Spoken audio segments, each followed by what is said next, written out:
Ready for another deep dive? Always? This time, we're really diving deep into Chekhov's three sisters and Oh, using this fascinating analysis as our guide. okay. And get this, it was originally written in traditional Chinese. Wow. I love seeing how other cultures interpret these classic works. Yeah, it's like getting a whole new perspective on something you thought you knew inside and out. Exactly. And this analysis doesn't disappoint. What really stood out to you? Well, for starters, their whole approach is fascinating. Hmm. They delve into the psychology of the characters, particularly the three sisters, Olga, Masha, and Irina. I like that approach, getting inside their heads. It's like the author gives us this backstage pass to their inner worlds, their hidden anxieties, their desires. Ooh, that's a good way to put it. Because Chekhov, he's a master at revealing those subtle, often unspoken emotions, isn't he? Absolutely. And that brings me to another thing that struck me. The analysis describes Chekhov's drama as more of a quiet ache than a loud bang. I like that. They use this phrase, tragedy of attrition, which I thought was just so evocative. It is powerful, isn't it? It's not about these big dramatic plot twists, but rather this gradual wearing down of the characters' hopes and dreams, this slow erosion by the everyday disappointments of life. Yes.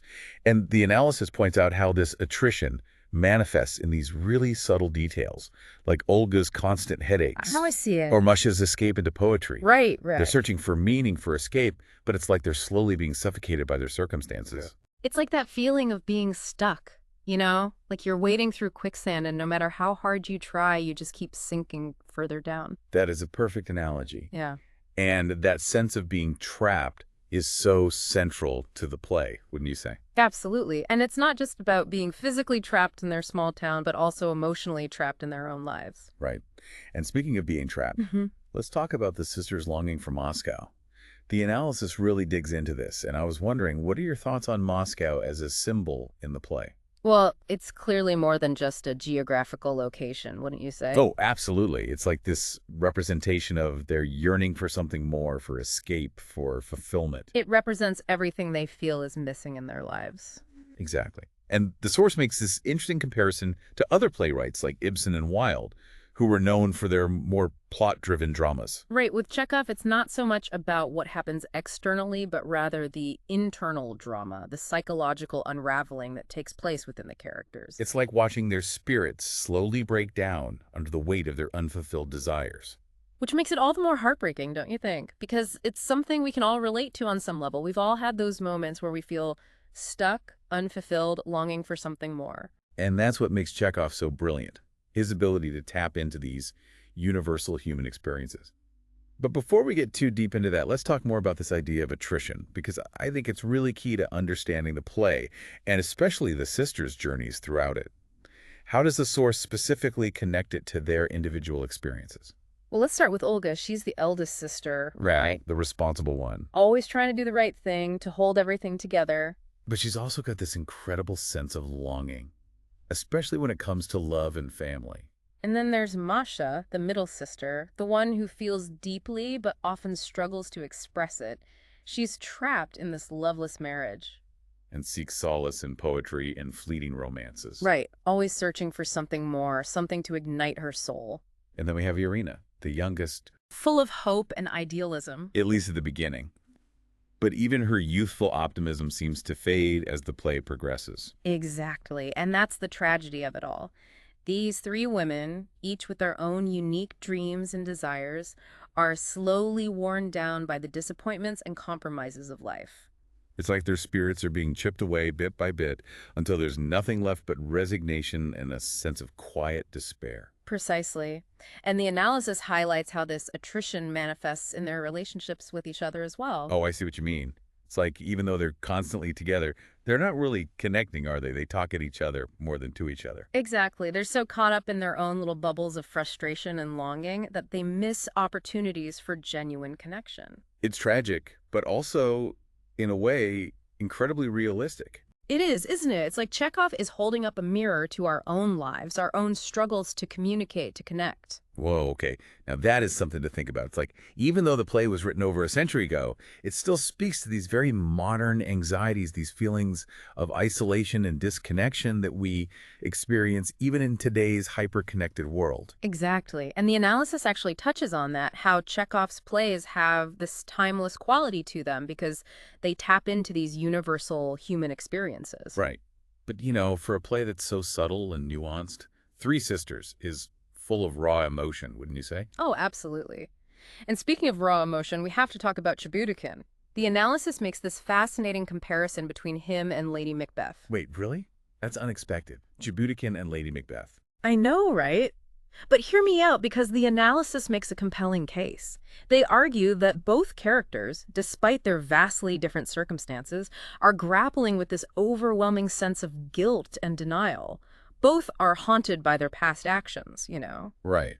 And they both try to bury their guilt to convince themselves that it doesn't matter. It's like they build these walls of denial around themselves. And the analysis specifically highlights this one scene, this Chibuticon monologue, in Act 3. Oh, you mean the one where he's washing his hands, right? Exactly. He just keeps washing and washing, like he's trying to wash away the memory of that patient he lost. It's like a physical manifestation of his inner turmoil. In that line he keeps repeating. Which one? Maybe I didn't break it, and only seems I did. Yeah. Chilling, isn't it? It is, like he's trying to convince himself that his actions had no real consequences. Exactly. And it's so reminiscent of Lady Macbeth trying to scrub the imaginary blood from her hands. It's that same desperate attempt to escape the weight of their guilt. And this ties into that concept of the life lie that the analysis brings up. Right, that distorted version of reality we cling to in order to cope. So how do they see this life lie playing out in Chibuticon's character as a whole? Well, they argue that his whole jovial, carefree persona is a facade. Really? You think so? It's a way to mask the profound disillusionment he feels underneath it all. I see that. He's lost faith in everything, love, purpose, even his own profession. And his nihilism, his belief that nothing ultimately matters, becomes his life lie. It's a bleak outlook, but I guess in a way it's also a defense mechanism. Exactly. It's a way to numb the pain of his existence, to protect himself from further disappointment. It makes you wonder if all the sisters are clinging to their own versions of a life lie, in a way. Interesting point. I mean, they all seem to be avoiding reality to some extent. And they're yearning for Moscow, for example. The analysis points out that it's not even clear if Moscow would actually solve their problems. You're right. It's more of an idea, a fantasy they project their hopes and dreams onto. It's like that saying, the grass is always greener. And that's the tragedy, isn't it? Because even if they reach Moscow, it's likely they just find new disappointments, new things to yearn for. It's the human condition, I suppose. We're always striving for something more, something we believe will bring us happiness and fulfillment.